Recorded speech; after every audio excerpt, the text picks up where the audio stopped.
आपण पाहत आहात महाराष्ट्र 7 टीव्ही न्यूज। मरीमाता देवस्थान येथे वार्षिक मीटिंग शुक्रवार दिनांक 5/7/2024 रोजी मरीमाता देवस्थान नवीन सातुर्णा नगर येथे मरीमाता देवस्थान मंदिराजवळ सर्व सातुर्णा नागरिक यांच्यासमोर आज समाज भवन बांधण्याकरता सर्वांच्या संमतीने त्या ठिकाणी समाज मंदिर बांधण्याकरता एकमताने ठराव पास करण्यात आला। परंतु मरीमाता मंदिराच्या मागील जागेवरील बरेच वर्षापासून राहत असलेले पंकजबैस परिवार यांनी मोठ्या मानाने ती जागा मंदिराला दान करण्याची ठरविली। संबंधित जागा पंकजबैस यांचा परिवार बरेच दिवसांच्या मंदिराच्या जागेवर राहत असल्यामुळे ते कोणता निर्णय घेणार याकडे सर्वांचे लक्ष लागले होते। शुक्रवारी झालेल्या मीटिंगमध्ये त्यांनी निर्णय मंदिराच्या बाजूने दिला। त्यांच्या या भूमिकेमुळे सर्व गावकरी यांच्यामध्ये जल्लोषाचे वातावरण निर्माण झाले होते व सर्वांनी मनापासून पंकजबैस यांचे आभार मानले। आता मंदिराला मोठे स्वरूप प्राप्त होऊन त्या ठिकाणी सभा मंडप बांधण्यास काही हरकत नाही असे पंकजबैस यांचे म्हणणे आहे।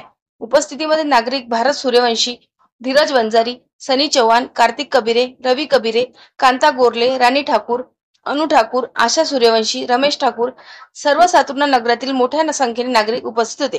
महाराष्ट्र 7 टीव्ही न्यूज मुख्य संपादक जयकुमार बुटे। त्यांचं आम्हाला एक मत पाहिजे होतं की बाबा या ठिकाणी सभा मंडप करायचा आहे, परंतु त्या ठिकाणी जे त्यांनी बांधकाम केलेलं आहे हे तुम्ही काढणार का, त्यासाठी हे सर्व लोकांची एकात्मताने या ठिकाणी मीटिंग झाली आहे।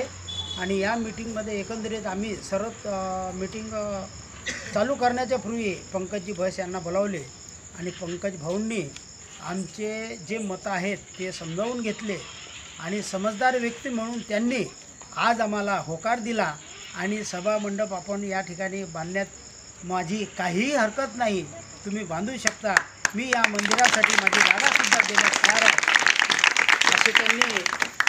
असे त्यांनी आम्हाला सांगितले।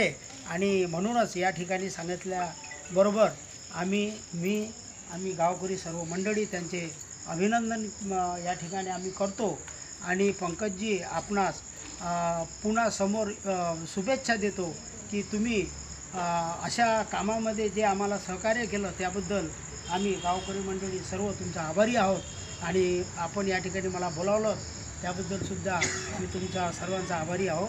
धन्यवाद।